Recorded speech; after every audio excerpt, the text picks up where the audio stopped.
So, somebody opens a thrift store. Great plan.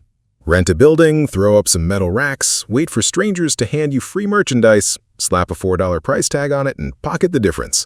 Almost no cost of goods sold. What could possibly go wrong? Except, and I say this with love, that mental picture is almost entirely fiction. A thrift store doesn't sell old sweaters. A thrift store manages chaos for a living, and it happens to keep the lights on by occasionally selling a sweater. Every garbage bag that comes through that back door is a blind box. Every price tag is a tiny wager the manager is making against a customer they've never met. And every single item that doesn't sell is quietly bleeding the business dry, whether or not anybody in the building is paying attention. Nobody rings a bell, nothing catches fire, it just costs money, forever, silently, like a gym membership you forgot to cancel. Here's the part that should bother you more than it does. Tomorrow's inventory doesn't exist yet. It's not on a container ship, it's not in a warehouse in Ohio, it's hanging in somebody's closet right now. And that somebody hasn't even decided to give it away yet. A normal retailer picks up the phone and orders more stock. A thrift store just waits for humans to feel guilty enough about their clutter to do something about it. That's the supply chain. Guilt and garage cleanouts. So, how does anybody build a functioning business on top of something this unpredictable? Let's actually walk through it, because it's smarter than it looks, and also dumber than it looks, at the exact same time. Start with the money, because that's apparently what everyone actually cares about. One donated designer jacket can out-earn 50 ordinary t-shirts combined, one vintage handbag, one rare video game, one piece of Pyrex glassware some grandmother bought in 1974. These are the jackpots holding the entire operation together. Picture one unsorted donation box, 50 completely unremarkable shirts sitting right next to a single vintage handbag. Those 50 shirts sell for maybe $3 to $5 each, which barely covers the labor it took a human being to sort, tag, and hang them. Riveting. But that handbag, free to acquire, zero cost of goods, gets priced anywhere from $100 to $300. One sale like that can cover a real chunk of that store's monthly rent. Not an accident. That's the entire business model. Most items break even at best. A tiny handful of items are quietly carrying everyone else on their back, like the one coworker who actually does the work on every group project. Now, where does this randomness even come from? In normal retail, you sign a supply contract. Quantity, price, delivery date, done. A thrift store gets none of that. Its suppliers are people cleaning out garages, families packing up after a death in the family, businesses liquidating, and regular people having a midlife closet crisis. None of them sign anything. None of them promise to show up Tuesday with 40 pounds of old sweatpants. So donation volume doesn't follow a factory calendar. It follows the mood of an entire neighborhood. When the economy slows, donations climb, because households are consolidating and at the exact same time, more shoppers walk in looking for a deal. When the housing market's hot and everyone's moving, furniture floods in. Every spring, without fail, the back room gets buried in bags nobody budgeted labor for. A thrift store manager isn't forecasting a factory's output. He's forecasting collective human anxiety. Good luck putting that in a spreadsheet. Here's where most people get the math wrong from the jump. They assume donated means free, and free means pure profit. Adorable. Free is not the same as costless. Every item that walks through that door triggers a whole chain of paid labor before it ever sees a shelf. Someone receives it, someone sorts it, someone checks it for stains and damage. Electronics get tested, clothes might need steaming, someone researches it, prices it, tags it, hauls it to the floor, and whatever doesn't sell eventually gets hauled right back out, which also costs money.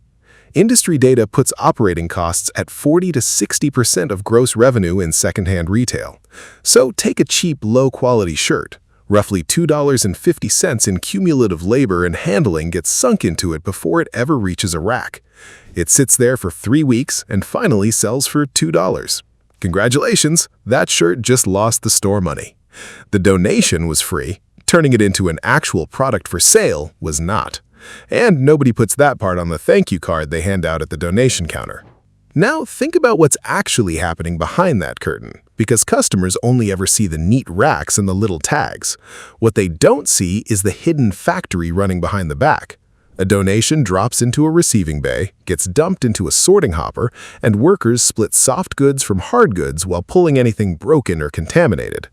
Clothing gets graded, some pieces go to a boutique section, some to general stock, some straight to the bargain bin. Electronics get powered on and safety tested, then pricing, tagging, and staging it out to a specific zone on the floor. Every hour an item sits untouched back there is an hour it earns exactly nothing while still taking up square footage. Speed isn't a nice bonus in this business. Speed is the whole game. And once it finally hits the floor, somebody still has to answer the impossible question, what is this actually worth? A new product has a price printed right on the box by the people who made it. A used product has nothing, just vibes. How much is an oil painting worth if nobody can identify the artist? A working secondhand blender? There's no catalog. So stores build pricing systems instead of chasing a perfect number for every single item. Basic categories get a flat price. Every plain men's shirt sells for the same few dollars, which keeps the line moving. Recognizable brands get bumped into a higher tier, and a small category, genuinely rare or luxury pieces, gets pulled aside for someone to actually research what similar items have sold for. Get it wrong in either direction, and it costs you. Price something too high, it sits there collecting dust and taking up space nobody's paying rent for it to occupy. Price it too low, a professional reseller grabs it in 30 seconds flat and lists it online for 10 times what you charged, and you'll never even know it happened. Pricing here isn't a science, it's controlled guessing, and the entire goal is guessing well often enough to stay open. But here's the twist nobody expects. None of this pricing chaos scares customers off. If anything, it's the entire appeal. A thrift store isn't really selling clothing. It's selling a hunt. A supermarket looks nearly identical week to week. A thrift store's floor changes completely every few days, and nobody, including the staff, knows what's going to be there tomorrow. That's basically a slot machine wearing a cardigan. Every visit carries a small chance of a big win, and that's more than enough to bring people back on a loop. And because almost everything on that floor is a single unique item, hesitating for even a few minutes means somebody else walks off with it. That pressure pushes people to decide fast instead of thinking it over in the parking lot. Add in the second layer, the actual dopamine hit of getting something valuable for way less than it should have cost, and you've got a business model built almost entirely on human impatience and mild greed. Which, frankly, is most business models. They're just less honest about it. Full shelves, by the way, are actually a bad sign here, which feels backwards until you think about it for 2 seconds.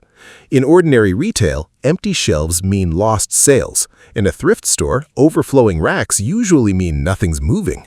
An overstuffed rack makes browsing physically exhausting. Customers give up digging faster, and a rack that looks the same as last week silently tells shoppers this place never changes, which is the exact opposite of the appeal. So, well-run stores build in discipline. New item launches at full matrix price. No sale after a week, mark it down roughly a quarter. Still there, another cut, maybe half off the original number. By the final stage, it's sitting in the 99-cent bin or bundled into a fill-a-bag promo just to get it out the door before it's pulled entirely. Urgency, more than almost anything else, is what actually converts a browser into a buyer. Now, here's the part that flips junk completely on its head. Value in secondhand goods doesn't stay fixed, it moves with culture, and it can move fast. The ugly holiday sweater nobody wanted a decade ago is a desirable vintage piece today. Furniture that looked hopelessly dated a generation back is suddenly what every design blog wants in a living room. Old cassette players headed straight for the dumpster are now collector's items. The object hasn't changed one bit, its value changed completely, seemingly overnight, because taste is a fickle, fickle thing. But there's a real complication underneath that trend, and it's reshaping the whole industry. Fast fashion has flooded closets with clothing built to survive maybe 6 weeks of actual wear. Older garments were built from heavy natural fabrics with sturdy stitching meant to last years. Modern fast fashion is mostly synthetic blends with light stitching designed to look good in one Instagram post and then quietly disintegrate. In some regions, as much as 75% of incoming donations are now considered unsellable on the actual floor, purely because of this quality collapse. Meaning most of what people feel virtuous donating goes straight to textile salvage without ever touching a hanger. So next time you drop off a bag and feel good about it, know that there's roughly a 3 in 4 chance it's becoming industrial rag stuffing. You're welcome for that. So who actually catches the difference between garbage and hidden treasure before it lands in the wrong pile? Not a machine. The staff. A sorter looking at a jacket isn't just checking for stains. They're recognizing a brand, spotting real stitching versus a knockoff, catching a designer label hiding under a plain exterior, or noticing that a piece of glassware is actually a valuable collectible. That single judgment call is the difference between an item selling for $4 or $150.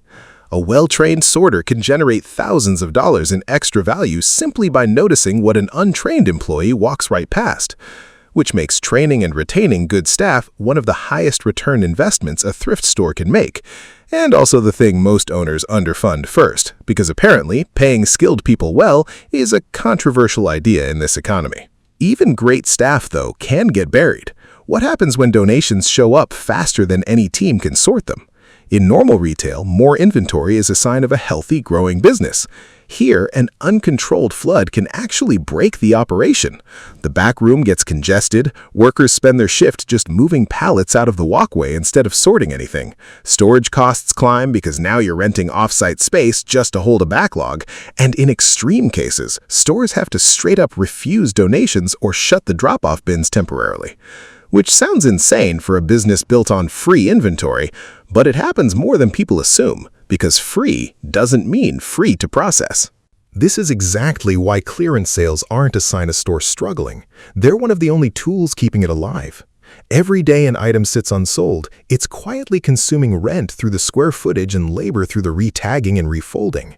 Once the holding cost of an item exceeds what it'll realistically sell for, keeping it on the floor is just a slow-motion loss. 90% off cash in the register today beats holding out for a full-price sale that might never come.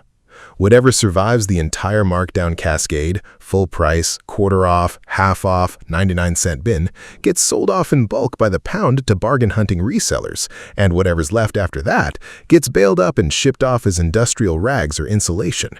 Nothing that walks into that building leaves without generating at least some value, even if that value is measured in cents per pound. Efficient, in a slightly depressing everything gets monetized eventually kind of way. For decades, this system worked because local thrift stores had a monopoly on information. A rare item could sit priced at $3 because nobody had a fast way to check what it was actually worth. Then smartphones happened, and now anyone, staff or shopper, can scan a barcode or search a brand name and instantly see national resale value. The global secondhand market now sits at roughly $289 billion, projected to climb toward $393 billion within a few years. In the US alone, it's around $30 billion today, expected to more than double to nearly $79 billion by the end of the decade. Good news for the industry, slightly worse news for your odds of stumbling onto an accidental steal, because pricing mistakes get corrected by a stranger's phone in about 4 seconds now. And there's a quieter shift too. People increasingly sell their genuinely good pre-owned stuff directly online themselves, which means the average quality of what actually reaches a physical donation bin has been slowly declining. So in a world where the best inventory increasingly skips the store entirely, what keeps donations coming at all? Trust, specifically charitable trust. Nonprofit thrift operators offer a tax deduction for every donation, which keeps free inventory flowing, and shoppers who believe their money funds a good cause are noticeably more willing to accept a higher price tag. For-profit operators run a different playbook, bulk purchasing agreements with nonprofit partners, paying a few cents per pound for guaranteed volume, no walk-in donations required. Over 5 years, the largest commercial thrift chain in North America has paid its nonprofit partners somewhere between $490 and $530 million through exactly this arrangement. Reputation, in other words, isn't a marketing line item here. It's a direct input into the supply chain. Now, the thing most people assume is the biggest threat to a thrift store is shoplifting. It isn't. The real danger is slow-moving inventory, quietly, every single day with zero drama. An item sitting unsold consumes rental square footage with a real daily cost, plus labor for retagging and refolding. Multiply that across a backroom and sales floor packed with slow movers, and the biggest leak in this business isn't someone walking out with a stolen sweater. It's hundreds of items just sitting there, doing nothing, for months. There's no alarm, no security tape to review, just money quietly leaking out, one unsold item and one wasted week at a time. So let's run the actual math, the way an owner has to. A modest single-location thrift store realistically brings in somewhere between $10,000 and $30,000 a month, depending on foot traffic and turnover.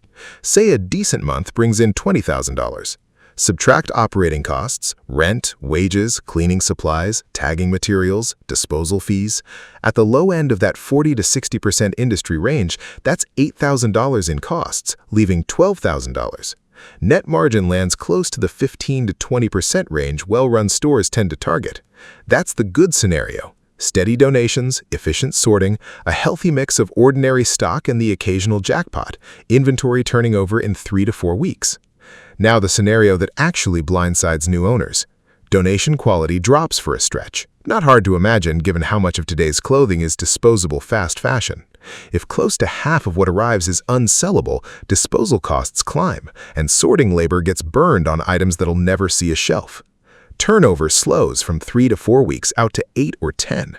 More square footage tied up generating zero revenue, more retagging labor, fewer high-margin jackpot pieces showing up because the incoming quality has slipped. Under those conditions, that 40% operating cost figure can easily climb towards 60% or higher once you add in rushed clearance markdowns just to clear the backlog. $20,000 in revenue with 60% in costs leaves $8,000, and that's before a slower month drops revenue itself to $15,000 instead of $20,000. Run that math, and net profit shrinks to somewhere between $3,000 and $4,000, barely enough to justify keeping the doors open once every other bill gets paid. The gap between a good month and a bad month isn't small. It's the difference between $12,000 in profit and functionally nothing, and the entire swing usually comes down to two things completely outside the owner's control: how good the incoming donations happen to be, and how fast the store can move them back out the door. So, after all of that, the entry costs, the invisible labor hiding behind every free donation, the pricing guesswork, the psychology keeping people coming back, the constant threat of slow-moving stock, and the razor-thin gap between a good month and a bad one, it turns out a thrift store was never really in the business of selling used clothing. It sells discovery. It sells the story people tell themselves about keeping stuff out of a landfill. It sells affordability to families working with a tight budget, and it sells the small, ridiculous hope that today might be the day something genuinely valuable is sitting on a rack, priced like it's worthless. Nothing inside that building gets manufactured. Somehow, enormous value gets created there anyway, day after day, out of things everybody else had already decided weren't worth keeping. A thrift store doesn't really recycle old products. It recycles value itself, over and over out of the exact same pile of stuff other people were ready to throw in the trash. And the most valuable thing on that entire sales floor was never the merchandise.